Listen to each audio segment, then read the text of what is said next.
আসসালামু আলাইকুম। লিমা রান্নাঘরে সবাইকে স্বাগত জানাচ্ছি। আজকে আমি আপনাদেরকে রান্না করে দেখাবো বিয়েবাড়ি স্টাইল গরুর মাংস। বিয়ের দাওয়াত পাইনি তো কি হয়েছে, আজকে বাসাতেই রান্না করব বিয়েবাড়ি স্টাইল গরুর মাংস। এতটা মজা হয়েছে যে আপনাদের সাথে শেয়ার না করে থাকতে পারলাম না। তো আশা করছি আপনাদের ভালো লাগবে। যদি ভালো লাগে তাহলে প্লিজ আমার চ্যানেলটি সাবস্ক্রাইব করবেন। তাহলে চলুন শুরু করি। প্রথমে আমি এখানে 1.5 কেজি পরিমাণ গরুর মাংস নিয়েছি। তো গরুর মাংসটাকে আমি খুব ভালোভাবে ধুয়ে পরিষ্কার করে নিয়ে পানি ঝরিয়ে রেখেছি। এরপর এখানে একটা প্যান নিয়ে নিয়েছি। এর মধ্যে দিয়ে দিচ্ছি 1 কাপ পরিমাণ সয়াবিন তেল। মাংসের তেলের পরিমাণটা কিন্তু একটু বেশিই লাগবে। এরপর দিয়ে দিচ্ছি 2টো তেজপাতা, 4টে সাদা এলাচ, 3টা কালো এলাচ, 2টা দারুচিনি, 7 থেকে 8টা লবঙ্গ, 10 থেকে 15টা গোলমরিচ। তো 1 মিনিট মতো মশলাগুলোকে ভেজে নিয়ে এরপর এর মধ্যে দিয়ে দিচ্ছি 1.5 কাপ পরিমাণ পেঁয়াজ কুচি। পেঁয়াজটাকেও মিডিয়াম আঁচে হালকা ভেজে নিয়েছি। এরপর এর মধ্যে দিয়ে দিচ্ছি 1.5 টেবিল চামচ পরিমাণ আদা বাটা, 1.5 টেবিল চামচ পরিমাণ রসুন বাটা। তো আদা রসুনটাকে কাঁচা গন্ধ চলে যাওয়া পর্যন্ত আমি ভেজে নিব। আদা রসুনটা ভাজা হয়ে গিয়েছে। এরপর ধুয়ে রাখা গরুর মাংসটা আমি এর মধ্যে দিয়ে দিচ্ছি। তো এইভাবে মাংসটা আগে ভেজে নিলে এত সুন্দর একটা ফ্লেভার আসে, আর খেতেও কিন্তু অনেক মজা হয়। তো আমি মাংসটাকে হাই হিটে 5 থেকে 7 মিনিট মতো ভেজে নিব। তো মাংসটা এদিকে ভাজা হতে থাক, এদিকে আমি একটা মশলা তৈরি করব। তো বাটা মশলা যদি না থাকে এভাবে মশলা তৈরি করে রান্না করলেও কিন্তু বাটা মশলার মতো স্বাদ হবে। তো প্রথমে দিয়ে দিলাম 1.5 টেবিল চামচ পরিমাণ মরিচ গুঁড়া, 1 টেবিল চামচ পরিমাণ হলুদ গুঁড়া, 1 টেবিল চামচ পরিমাণ জিরা গুঁড়া, 1 টেবিল চামচ পরিমাণ ধনিয়া গুঁড়া। তো আমি গোলমরিচ গুঁড়োটা স্কিপ করেছি কারণ আমি গোটাই দিয়েছি। এরপর পানি দিয়ে মশলাটাকে খুব ভালোভাবে গুলিয়ে নিতে হবে। তো এভাবে মশলা পানি দিয়ে গুলিয়ে রান্না করলে বাটা মশলার একটা স্বাদ আসে, আর গুঁড়ো মশলা এভাবে দিলে কিন্তু মশলাটা পুড়ে যাওয়ার সম্ভাবনা থাকে। তো মশলাটা খুব ভালোভাবে আমি গুলিয়ে নিয়েছি। এরপর আরও 2 মিনিট মতো মাংসটা ভেজে নিয়ে এরপর এই মাংসের মধ্যে আমি এই গুলিয়ে রাখা মশলাগুলো দিয়ে দিচ্ছি। এভাবে এই মশলা দিয়ে রান্না করলে স্বাদটা কিন্তু অনেক গুণ বেড়ে যায়।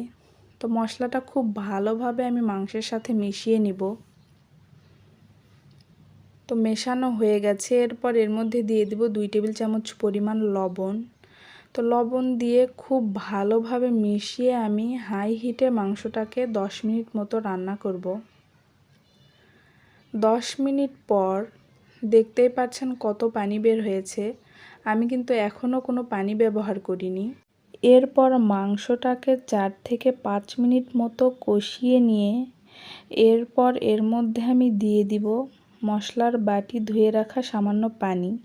তো অবশ্যই গরম পানি ব্যবহার করতে হবে। তো পানি দিয়ে নেড়েচেড়ে মিশিয়ে 10 মিনিট মতো আবারও আমি হাই হিটে রান্না করে নিয়েছি। এরপর নেড়েচেড়ে আবারও কষিয়ে নিয়ে এর মধ্যে আমি দিয়ে দিব 2 টেবিল চামচ পরিমাণ কাজু বাদাম আর কাঠবাদাম বাটা। আপনারা এখানে যে কোনো ধরনের বাদাম বাটাই দিতে পারেন। এরপর দিয়ে দিলাম 2 টেবিল চামচ পরিমাণ টমেটো সস। তো বাদাম বাটার সস দিয়ে খুব ভালোভাবে মাংসের সাথে মিশিয়ে নিতে হবে। আর বাদাম বাটাটা আগে দিলে কিন্তু মাংস কষানোর সময় নিচে লেগে যেতে পারে। তো সেদিকে অবশ্যই খেয়াল রাখবেন। আর বাদাম বাটা দিলে মাংসের স্বাদটা যে এত বেড়ে যায়। তো এরপর এর মধ্যে দিয়ে দিব 1.5 কাপ পরিমাণ গরম পানি। অবশ্যই গরম পানি ব্যবহার করতে হবে। তো পানি দিয়ে নেড়েচেড়ে মাংসের সাথে খুব ভালোভাবে মিশিয়ে নিয়ে এরপর 7 থেকে 8টা কাঁচামরিচ দিয়ে আমি 20 মিনিট মতো রান্না করে নিয়েছি। তো 20 মিনিট পর দেখতেই পাচ্ছেন পানি কিন্তু অনেক কমে এসেছে। এরপর নেড়েচেড়ে এর মধ্যে আমি দিয়ে দিব 1 টেবিল চামচ পরিমাণ ঘি। ঘি দিলে এত সুন্দর একটা ফ্লেভার আসে। এরপর দিয়ে দিব 1/2 টেবিল চামচ পরিমাণ কেওড়া জল। তো দিয়ে খুব ভালোভাবে মিশিয়ে নিব। আর মাংসটা কিন্তু মোটামুটি আমার সেদ্ধ হয়ে গেছে। এরপর লাস্ট যে উপকরণ সেটা দিলেই কিন্তু রান্না মোটামুটি শেষ। আর এই উপকরণটি হচ্ছে 1 টেবিল চামচ পরিমাণ গুঁড়ো দুধ। এটি দিলে মাংসের কালার যেমন সুন্দর হবে, এর স্বাদটাও কিন্তু অনেক গুণ বেড়ে যাবে। তো গুঁড়ো দুধ দেওয়ার পরপরই এভাবে নেড়েচেড়ে সাথে সাথেই মিশিয়ে নিতে হবে, না হলে দলা পাকিয়ে যাবে। তো বিয়েবাড়ি স্টাইল গরুর মাংস রান্না একেবারেই ডান। তো আমি আপনাদেরকে এবার সুন্দরভাবে পরিবেশন করে দেখাবো। তো দেখতেই পাচ্ছেন কত সুন্দর একটা কালার এসেছে, খেতেও কিন্তু অসাধারণ।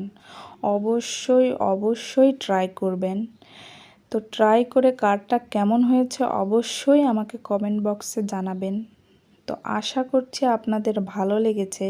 যদি ভালো লাগে তাহলে প্লিজ আমার চ্যানেলটি সাবস্ক্রাইব করবেন। আজ এ পর্যন্তই, দেখা হবে পরবর্তী ভিডিওতে।